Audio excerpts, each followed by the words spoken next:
Good morning, good morning. You know what I'm saying? Real E-Leezy. We midway through, y'all. You know what I'm saying? Just keep grinding. We midway through. Everything on. It's your boy, the real E-Leezy, man. Make sure you hit them thumbs up, like, share, subscribe. At your own risk. You know what I'm saying? If my content is for you, it's for you. If it's not, then, so be it. And that's just what it is. I'm going to continue to do me. I'm going to continue to be me. And if YouTube and the YouTube algorithms appreciate that, then it'll show. But if not, then it'll also show. So it's all gravy. But had some tough playoff games with a couple of home teams yesterday who took L's.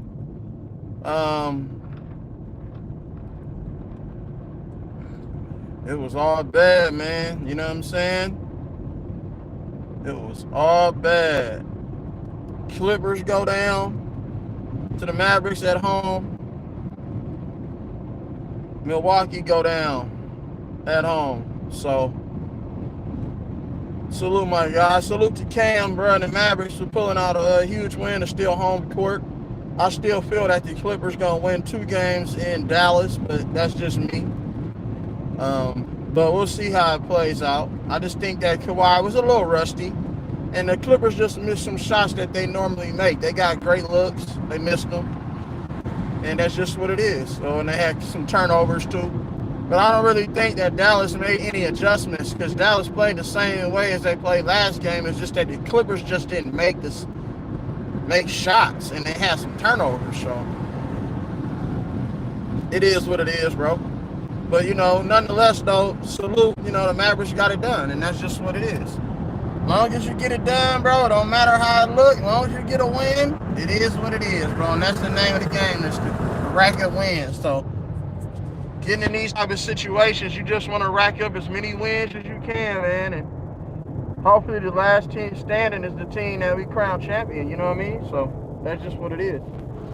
But let's talk about Minnesota Timberwolves and the Phoenix Suns series, which I picked Minnesota to win this series. I don't really think it's going to be too competitive, but I just think that the Suns are really missing out on making this series a series because they're not playing bowl. Hollywood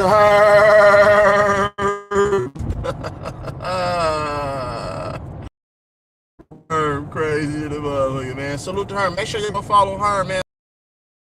Cooking later on, you know what I'm saying, on that Clipper game. So make sure y'all go tune in to Herm, man. He probably gonna be over on Ticket channel though, but just make sure that you try to catch him. Like, share, subscribe, and donate, man, to Hollywood Herm, bro. I'm doing a YouTube live, bro, so I ain't gonna open up the chat. My fault though, but yeah, I wanna just talk about the Minnesota series. I just feel like it's weird to me, bro, because we say certain players are the best players in the NBA, and I thought that KD, when they was trying to crown LeBron the best player in the NBA, I thought that KD was the best player in the NBA. But that was then, this is now. KD is still a great offensive talent, but he's just that. Like, you know what I'm saying? It's and the funny thing about it is, think about this, y'all. The Warriors have built teams around KD. I mean, the Warriors have built teams around Steph Curry. See, when you're a great player, they will build a team around you. But then when you're just a great scorer, you will be built around the team. Pay attention to that. See, KD has been built around other teams. They're not building teams around KD. Since his last Finals MVP, Freddie Jeezy, man, salute to my guy. Since KD left the Warriors and he won that Finals MVP, He has already been on 2 teams in 4 years. So you would call that a journeyman, right? And we don't even know if his career will end in a Phoenix Suns jersey. He might go back to the Warriors. He might not. He might go back to OKC and try to help them win a championship. Think about this, you guys.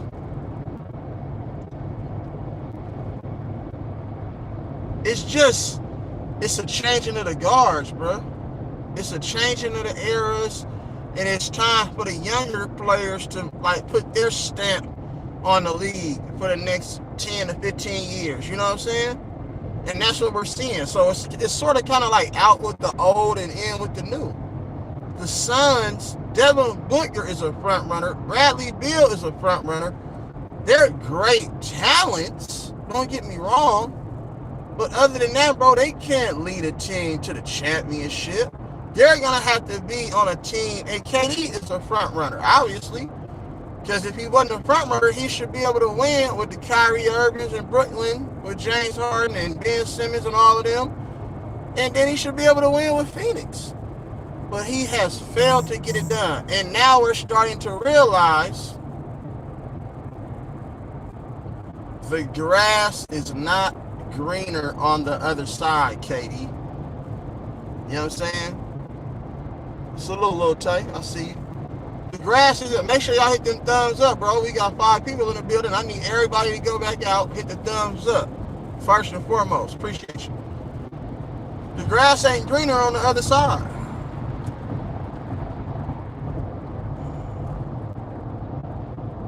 So, however you want to paint that or however you want to put that in perspective, it is what it is. You know what I'm saying? He's coming up short.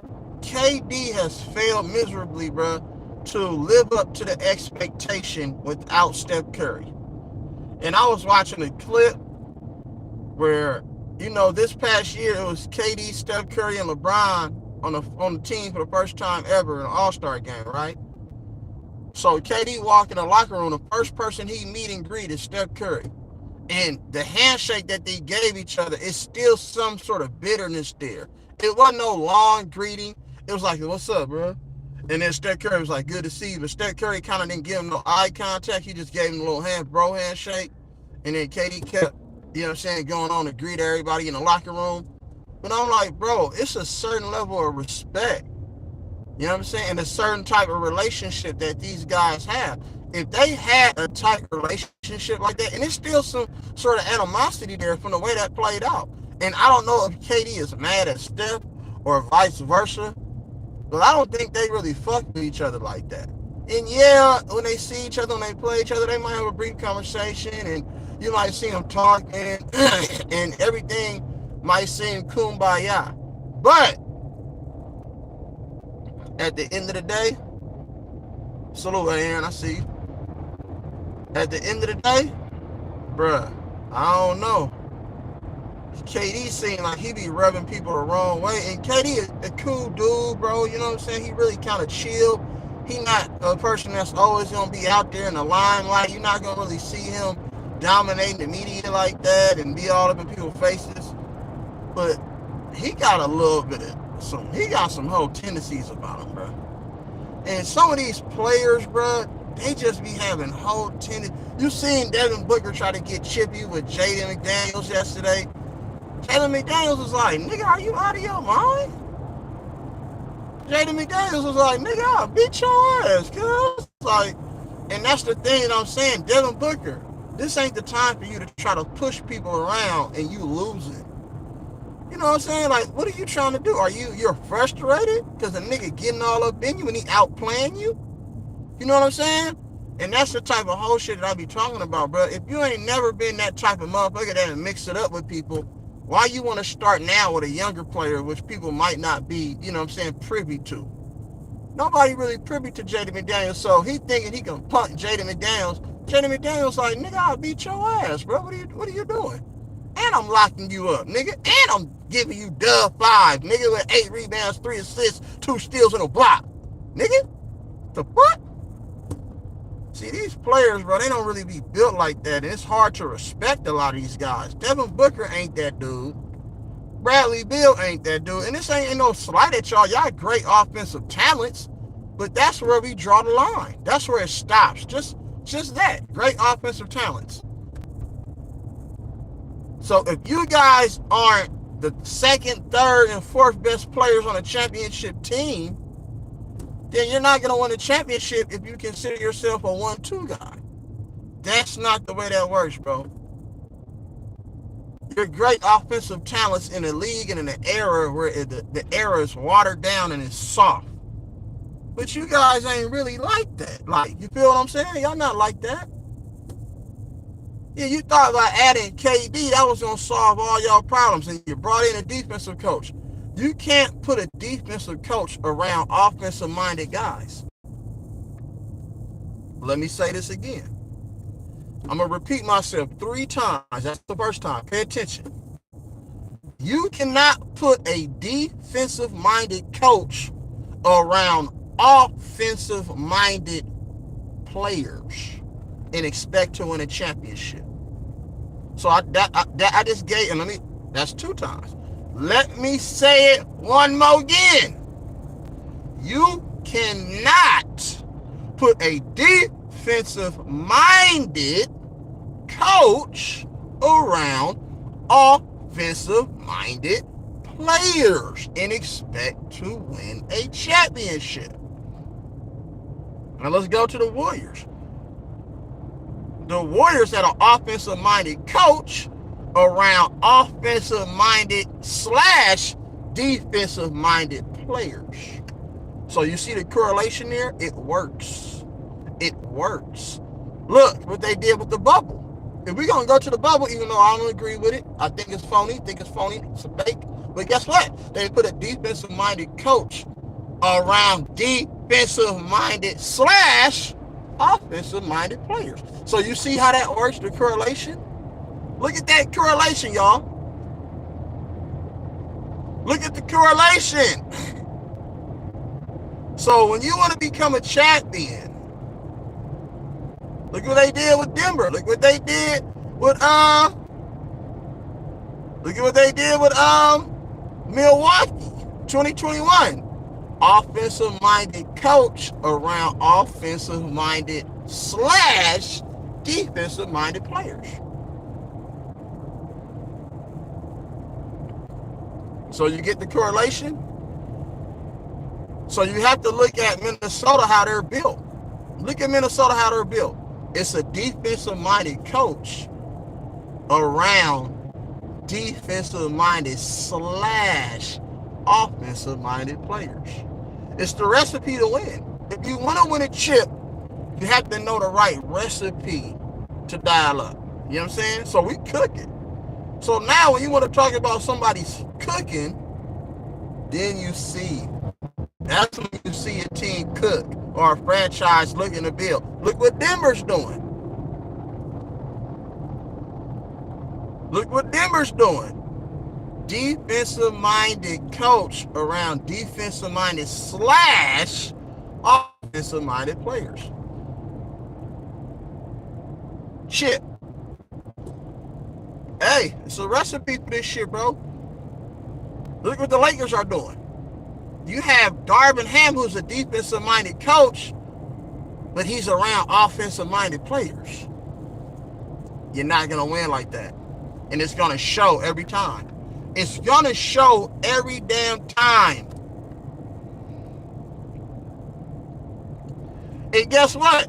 Each team and franchise are only as good as the next assistant on as your head assistant coach. So if your head assistant coach ain't shit, and it's not no real formula, you can't coach with a defensive-minded assistant, and vice versa. That's how that works. And then a defensive-minded coach with an offensive-minded assistant. That's the recipe. So y'all, I just gave y'all a breakdown on how teams build championship winners and how teams win championships and what the roster look like. Phoenix Suns, I don't know who's the defensive-minded. I don't know who's the offensive-minded assistant coach. They just letting them players go out there and just play free will. And then it's not going to work. You know what I'm saying? Because you're putting a defensive-minded coach with offensive-minded players, but you don't have a offensive-minded assistant coach. You see how that works? That's the way that works.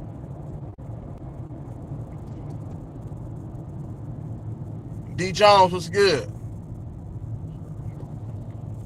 Right. Like he always do. You know LeBron and AD, that's what they do, bro. Any team that LeBron is on, most of the players on that team will come out in the media and always make excuses and give reasons why they didn't get it done, instead of just saying, I need to be better. It's all about taking accountability. And that's a life lesson too. If you're blaming the system, oh, they racist, oh, they discriminating, oh, they prejudice, oh, man, I'm qualified, but, man, they just doing this because of the colorism and all this stuff, and it's secret agendas and all that, that might very well be true. But guess what? You control your own destiny. If you allow somebody to have that much dominion over you and power, then you already lost. You already lost. You know what I'm saying? But if you control what you can control, and that is by playing hard, playing solid defense, you know what I'm saying, diving for loose balls, you know what I'm saying, taking charges, not just running up under people to try to say, oh, I'm playing defense, making shots, then, you know, you give yourself a chance every night. But if you just in it for selfish reasons, then, bro, you're not going to win. And Kobe had to learn that after Shaq. See, Kobe was raw, pure talent, but he didn't really see. Kobe was a straight offensive-minded player / defensive-minded. You know what I'm saying? But Kobe didn't really know how to make his teammates great in the beginning. He made his teammates great based off of how he played defense and, you know, passing the ball in timely situations and running offense. But I'm talking about really pulling your teammates behind you and making them great and maximizing the skill and the talent of the team. Kobe had to learn that after Shaq, and Kobe admitted that, and we've seen it. You know what I'm saying? So Kobe went from, I'm a raw talent great, this is how good I am, league, to helping Shaq win 3 chips, to then being like, let me just showcase my offensive and defensive skill set, and let me try to build a winner over here, but they didn't give him nothing to work with. You know what I'm saying? They gave him guys that's probably like just G League material or overseas at best, and they wanted him to try to help them win, which he did a great job at trying to get them over the hump. And then, after that, we've seen once he got like one little talented player and a couple veteran players, he said, you know what? I got to change up my game. I can't average 35 no more, but I can average 27 and 28, and we can win back-to-back chips. And then you've seen it happen. See, if LeBron want to win a championship, he got to be the triple-double LeBron and play solid D. He can't go out there and try to score and get his season averages at 28. That's not going to work because you're not the best player on the team. You see what I'm saying? And the same with KD. KD can't go out there trying to go get 30, 35. You're not going to win basketball games like that, especially not another chip. You got to recognize that you still got younger players in their prime that can score. So if KD can really just be the decoy, if KD can be the decoy and he can get those other guys going and bring them up and then play solid defense, then he'll give Phoenix a better chance to win. But if KD ain't playing both ends of the court, it ain't going to work. Because you know why? You got a defensive-minded coach, and you're an offensive-minded player. So people don't even recognize how to break this shit down, bro. You have to be surgical with it. So, you know what I'm saying? And I don't know, at this point in the career, you can ask Bradley Beal, Devin Booker, and KD, who are your best players on the team.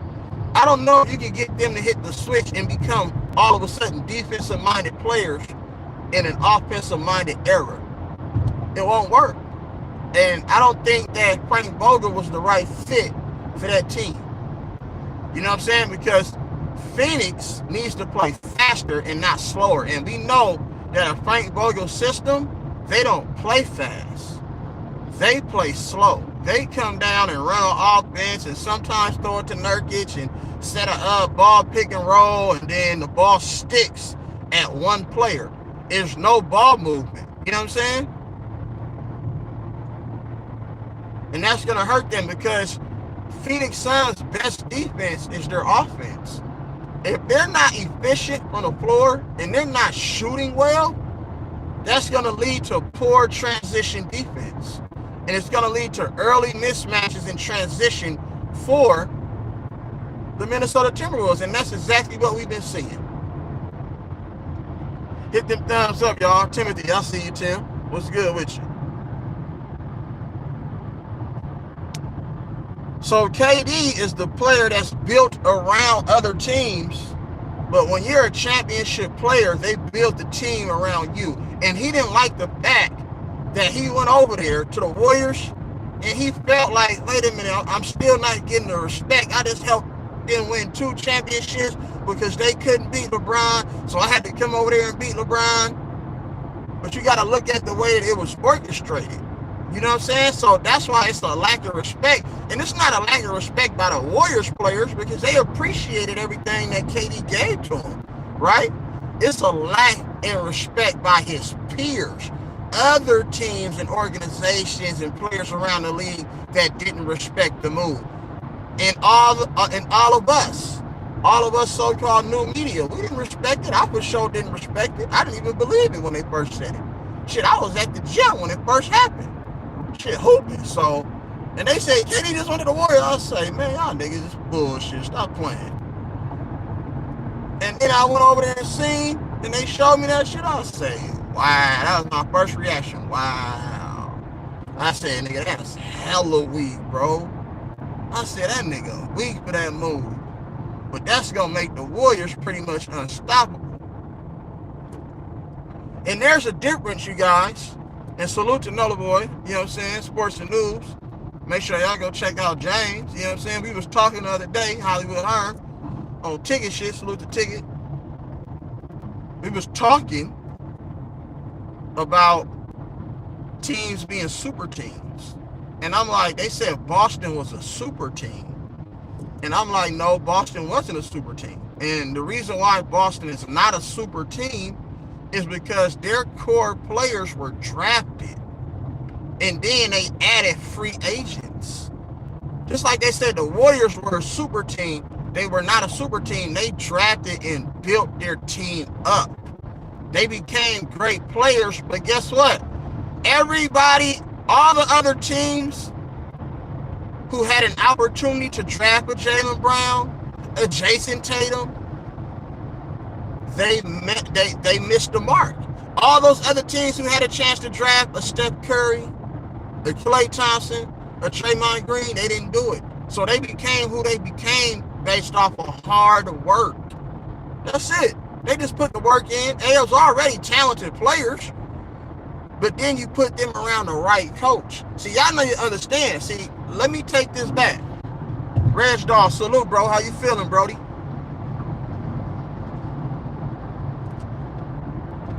You know what I'm saying? I hope, you know what I'm saying, your heart is at ease. You know what I'm saying? Your mental is stable. You know what I mean? So it's all good. Because I just lost my brother-in-law last week, so I got to call and check on my nephew and my nieces. And my sister, but salute to you, Reg. It's all gravy. Conquered. Greetings, my brother. The real too smart, I see you. What's good, Cuddy? Mavs in 5? Nah, I disagree. I think it's really going to be the Clippers in 5. I think the Clippers can go win 2 games. Kawhi Leonard not even phased. I listened to Kawhi Leonard talking. Kawhi Leonard didn't seem bothered. He was like, yeah, I just, just try to get in rhythm. And, you know what I'm saying? I was kind of tired. You got to understand, Kawhi ain't played, bro, a game and been there a month. So, you can expect that, right? Yeah. That's fine. The Clippers will continue to play great defense. And I just don't think that the mass role players, they lost Tim Hardaway Jr. with an ankle sprain, so we'll see what his status is for the next game. But I just don't think that, you know, the Mavs role players are better than the Clippers role players. And we know that their superstars aren't better than the Clippers superstars. But Paul George got to show up. Paul George can't be having those 18, 19 points. I need Paul George to average 25 to 26. He has to go above his season averages of like 23, 24. When the playoffs come, you got to step your game and take it to a different level. So in order for the Clippers to win, they got to take it to a different level. So back to my point when I was making with the Warriors. Remember I was talking about defensive-minded coach with offensive-minded players? Well, let's look at what Mark Jackson did for that young Warriors team. And they were young. And if you don't train a dog when they're young, then they're going to grow up to be disobedient, right? Mark Jackson took that young Warriors team and he trained them. So you had a bunch of offensive-minded guys who were young. He trained them and they became defensive-minded guys. But they were already great offensive-minded guys. Now you add the defensive mind portion to it. Then you build a winner. But you can't take a defensive-minded guy, coach right now, with a full slit, with a full sheet of offensive-minded veterans, and try to train them to become defensive-minded players. It don't work like that. If you didn't get the KD, and the Devin Bookers and the Bradley Beals when they were younger, and then you train them up on how to play and appreciate defensive side of the ball, then it's too late. It's too late. You have to get a coach that's offensive-minded. You know what I'm saying? That's offensive-minded, and then surround those players with great defensive-minded players. Yusuf Nurkic won't work. He's not a defensive-minded big. Yusuf Nurkic is the equivalent to having Nikola Vucevic. Yeah, they might get a double-double here and there, but they're terrible on defense. They're terrible on the pick and roll. And they're not consistent enough. They're not consistent enough. But if you can put a ball, you know what I'm saying? A Josh Okogie. Think about this, y'all. A Josh Okogie, Isaiah Wainwright. If you can put these guys on the court together, you might have something. But you're asking Eric Gordon, who's an offensive-minded guy. You're asking Grayson Allen, who's an offensive-minded guy. You're asking all of these players to help you win, bro, when you have a defensive-minded coach and you have nothing but a roster full of offensive-minded guys. But if you put Bo in there, if you put Josh Okogie in there, and sometimes you might have to live with Josh Okogie shooting that corner three. You got to live with the production that you would get from Josh Okogie, because guess what? Josh Okogie, you know he's going to play defense. You know he's going to hustle. Isaiah Wainwright, he can knock down a three. You know he's going to hustle. You know he's going to play defense. But they're going off of Grayson Allen, shoots 50-some% from the three this year, lead the league. But he don't play D. See, he's not a 3 and D guy. He's only a 3 guy. But you got a defensive-minded coach. It's not going to work. People don't understand that, though. See, people don't even understand what I just said, bro. Look at the Lakers. Let's go to the Lakers. LeBron, not a defensive-minded guy, but you got a defensive-minded coach. AD, wishy-washy. Sometimes he play defense, but he more offensive-minded guy. Because his defense breaks down like crazy. Don't do it. His defense breaks down like crazy. When you really need AD to play defense the most, his defense is always obsolete. But he claimed he's the best defensive player of the year. Austin Reeves, offensive-minded guy. D'Lo, offensive-minded guy. Rui Hachimura, offensive-minded guy.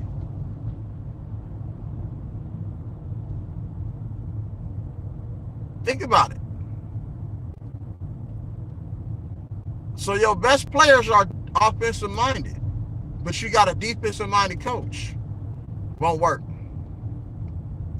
It just won't work. Let's go to the Joker. You could say Taurean Prince, defensive-minded guy, but he picks up fouls. So Taurean Prince can be that defensive-minded guy. Came out of Baylor. You know what I'm saying? Taurean Prince he's solid role player. On a championship team, he could be a solid role player. He played with Minnesota, but that didn't work out. You know what I'm saying? But I thought he was okay for Minnesota. You feel me? Spencer Dinwiddie, he's just there. Spencer Dinwiddie is just there. I don't really know what type of player Spencer Dinwiddie is. So we've seen Spencer Dinwiddie in the past put up good numbers, really good numbers, and then we just seen Spencer Dinwiddie he's just there. You know what I'm saying? He's Spencer Dinwiddie. I don't know what that really looks like, but it's not going to help you win a championship. Gabe Vincent, it's a reason why Miami let him and Max Strus walk. That's how you know the league was already fake and set up in the beginning, because Miami won't make it back to the finals with that roster they got. I promise you they won't. With a healthy Jimmy Butler or not, they won't make it. Period. You can say Heat culture all you want. I understand the Heat culture. But guess what? The Heat culture, they need a little bit more. They're starting to get a little bit outdated. Like, you know what I'm saying? So that plug and play stuff, and that's not a shot at none of the organization and nothing. But sometimes you got to be able to tweak stuff and switch it up. So that's just what it is. Cody Martin ain't having nowhere near the season he had in the postseason last year.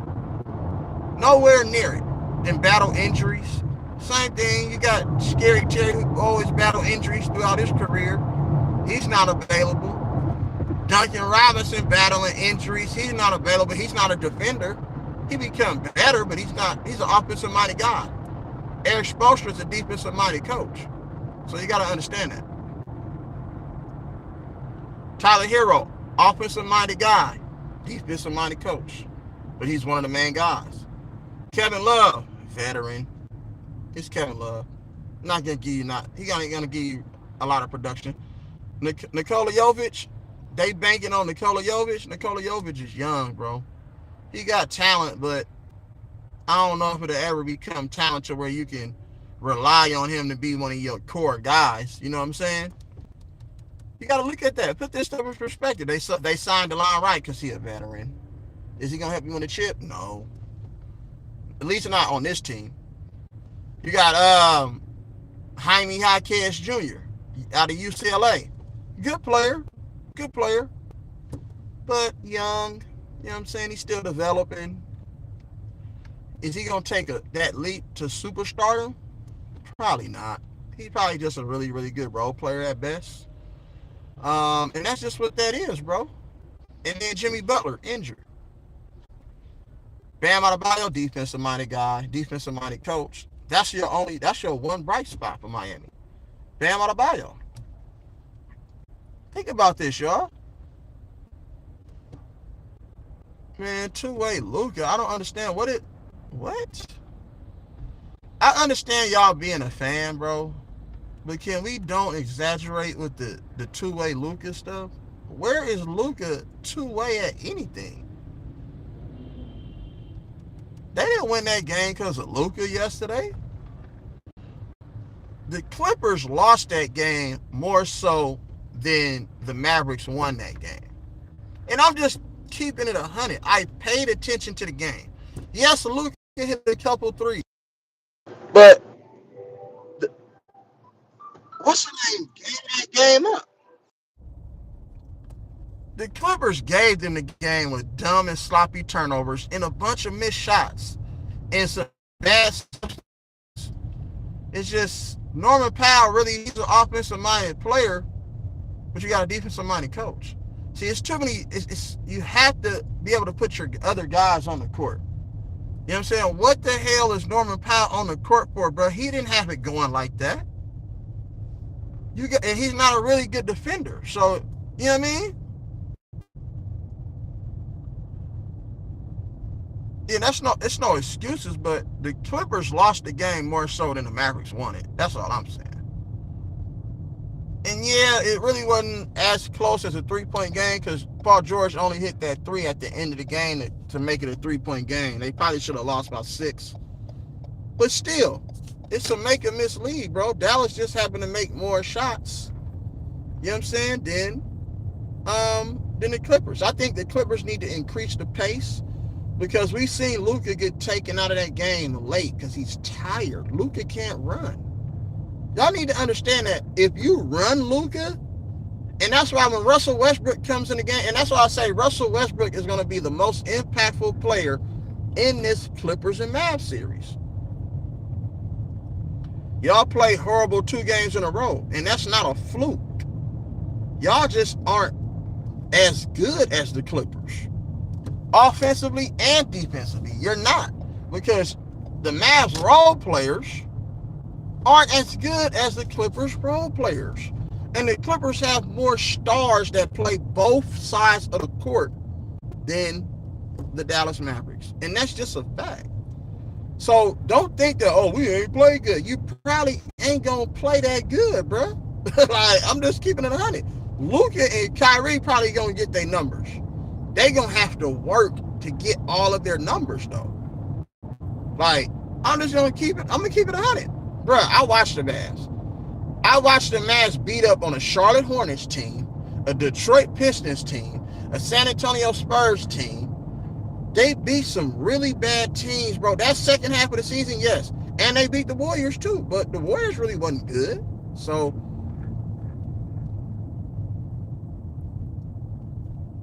but let's put it in perspective, bro. The regular season is a different season. This is not, I mean, the playoffs is a different season than a regular season. So you can't expect to play regular season basketball in the playoffs. That my turn, your turn shit, that's not going to work. And that's why I said yesterday, and shout out to Showtime on Sports, On Point Sports, make sure y'all go follow Showtime. You know what I'm saying? Like, share, subscribe, and donate to this channel. Yesterday, it was a point in the game where I'm saying, you know what? In order, if you really, really, really want to beat the Mavericks, this is what you need to do. You need to run them first in transition on make and misses. That's why I love Russell Westbrook in this series, because he's always going to push the pace and look for the mismatch in transition, trying to get easy buckets. And then you let Luka go one-on-one. If you don't show Luka help, guess what? The P.J. Washingtons, the Derrick Jones Jr.'s, the Derek Lively's, they can't score. The Josh Greens, they can't score. The Dante Exums, the Maxi Cleavers, they can't score. The Daniel Gaffords. People need to understand that the Clippers are good enough to guard guard Luka one-on-one. And you force Luka, right? You just force Luka to be a high volume shooter. If Luka get 50, it's going to have to come on 38 shots.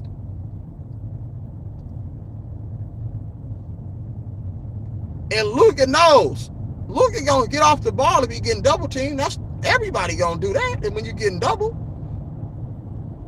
Same with Kyrie Irving. All you got to do is just be physical with them. One-on-one. Just press up on them and close the airspace.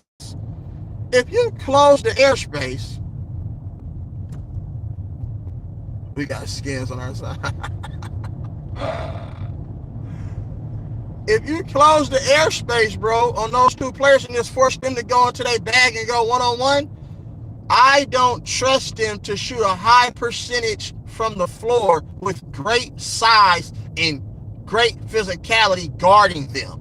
They're going to have to make and take tough shots. I'll live with any of those results as long as you get to the top. You know what I'm saying? Now, you can kind of stunt and show the help, but don't actually come, because you only get 24 seconds. And by the time you get across half court, 10 seconds already gone. So you're really only working with 14 seconds to get into what you want to do. And by the time you get into your move, shit, you only got 8 seconds on the shot clock. So if you're going to keep doing that dribble, by that time, the role players are sucked out of the game. They just standing around watching you go one-on-one. That's easy to guard, bro. Do y'all not understand how this game works, bro? I'm surgical with this shit, bro. You have to break it down to the smallest point and then use common sense. The law of averages. Use the law of averages, bro. You're not going to see a player, unless they let a motherfucker just score like they did with AD and then they shut his ass down in the second half. They let AD score every last shot he scored. He was 13 for 14 at one point in the game, in the first half. No D. They wasn't contesting none of his shots. But when they put that switch and put Aaron Gordon on him, what happened? More physical. I'm closing your airspace. You got to work harder to get a look. So some of his shots, he's going to miss some of those shots. It's the law of averages. And I told everybody, I guarantee you D-Lo and AD, I guarantee you they don't double up in the second half and do the same thing they did in the first half. And guess what? I was right. It's the law of averages, bro. I live with this shit, my nigga. But I don't know how they're going to out-coach. Like, you know what I'm saying? It's just, it's nothing that the Mavericks really can. There's no adjustments that I think the Mavericks can make because you have really great offensive players, but they play defense too. The Mavericks only have really great offensive players. Luka Doncic and Kyrie don't play no defense. You can get any shot you want down the court. And the Clippers, guess what? In both of these games, they got any shot they want. The Clippers killed themselves with turnovers. You know what I'm saying? Missed layups. Like when they went on that scoring drought in the fourth quarter, it was a wrap. They went on a scoring drought in the fourth quarter because we seen them come back hella fast. You know what I'm saying? We've seen them come back hella fast. Because the Clippers are a better offensive team because their best players play defense too. But they made it a point of emphasis to attack James Harden. And James Harden was a good defender in OKC in his early years. First couple, 2-3 years in the league, that was his role. I'm a bench guy. I'm a 3-and-D guy. He played solid D. James Harden did. But when he became an offensive-minded player, defense went out the window. So now James Harden is trying to figure out, he's in a system to where they expect him and require him to play defense. And you've seen James Harden play a little bit better on defense this year. So, but they made it a point of emphasis to get the switch on James Harden. Draw some fouls on him. You know what I'm saying? They hit a couple tough shots. But I thought James Harden, for the most part, gave effort on defense. You know what I'm saying? But what I didn't like later in that fourth quarter, you got to close the airspace on Luka. And that's why Luka was looking to have James Harden on him. See, you can't let Luka get to his step back. You got to close that airspace and make him get off of that ball. And Luka hit a real important clutch three. You know what I'm saying? 2 of them. Because you let him get into his step back. But if you close the airspace and put physicality on him, it makes it tougher to make those step back threes. You know what I'm saying? But if you're not closing that airspace, that's like a layup for Luka. So people need to understand how they want to play him, bro. They don't know how to play. You have to understand how to play certain players.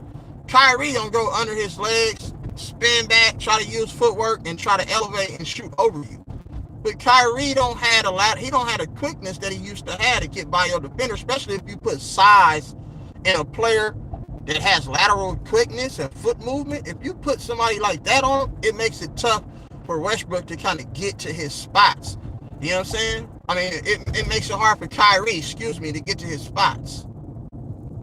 So Dallas is going to struggle offensively for the rest of the series, unless LA just come out and be like, yeah, you can score. Go ahead. They're going to force Dallas to make tough shots for the rest of this series. They're going to force Dallas, and watch what I tell you. You think because you're going back home, tied 1-1, and we in our building, we going to play good. Nope, it don't go like that. You might have a crowd on your side, but I guarantee you the Los Angeles Clippers, they're going to take the crowd out of the game early. And if they don't take them out of the game early, it could be a long night. But the Clippers need to make it a point of emphasis to say, you know what, just play those guys straight up and just stunt. You know what I'm saying? Hard hedge and recover. That's it. But it ain't no need to double team and allow those other guys to get wide open looks. You can't allow PJ Washington, Derrick Jones Jr., and those guys to get wide open looks at home. They play better in front of their home crowd. You know what I'm saying? Period, point blank. And that's just what it is. Salute, O-Town. But you got to understand, like, if you don't catch young offensive-minded players early with a defensive-minded coach, you're not going to build a championship winner. Like, you know what I'm saying? And that's just what it is. You got to look at how these teams are constructed. These teams aren't that good, bro. They're the last of the dying breed. The motherfucking LeBron and KD. You see Steph Curry not even in the playoffs. You would have thought that, oh, they want Steph Curry to be in the playoffs for the money. No. The NBA fine, because guess what? They're getting all that international money. You got all those Canadian players in the playoffs right now. You got Serbian players. You know what I'm saying? Think about it. They gonna push this game. They got Joel Embiid. You know what I'm saying?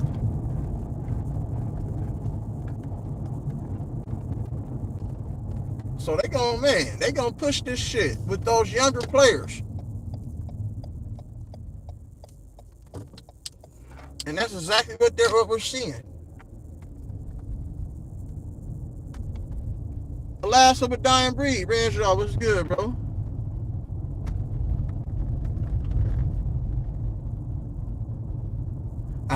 Yeah, bro. Hey, I stay down there an hour away, bro. 45 minutes. What we be on? See, look, I've been cooking for like what 50 minutes. Yeah, 50-minute drive, because these niggas don't know how to drive, bro. It's traffic, nigga.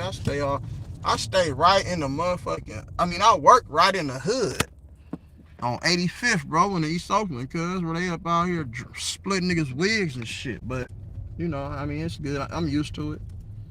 I stayed on 101st. Go, nigga. What is you doing, bro? Are you gonna go? Niggas is dumb, nigga. Go, man. Shit, nigga don't have all day to be sitting here, nigga. These niggas dumb, bro. I don't even understand. Now the nigga want to speed up. Nigga, get your ass on about the way, nigga. Fuck. Niggas dumb, bro. There's some dumb motherfuckers out in this world, bro. I don't understand that shit.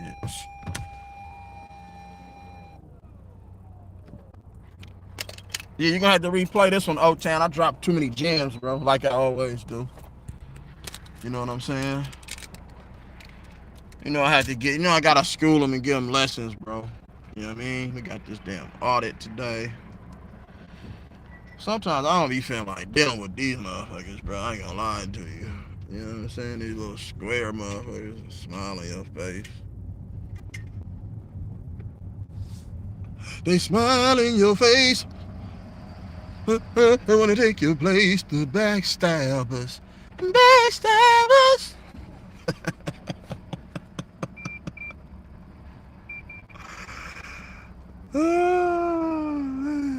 Hey, come on, man. You already know how that go. Oh, they wanna take your place, the backstabbers. Backstabbers.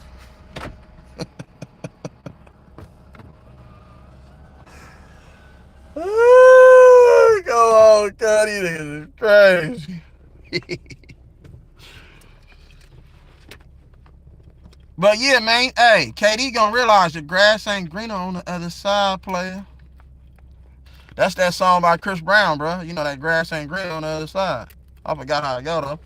Or I would have gave y'all like a little snippet, you feel me?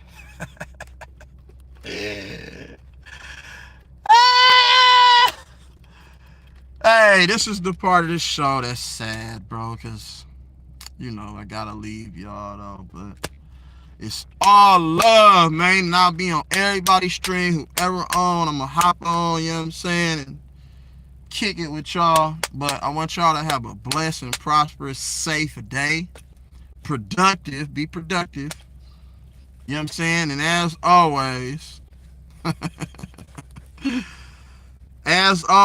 bro, it's smile, cry, and laugh.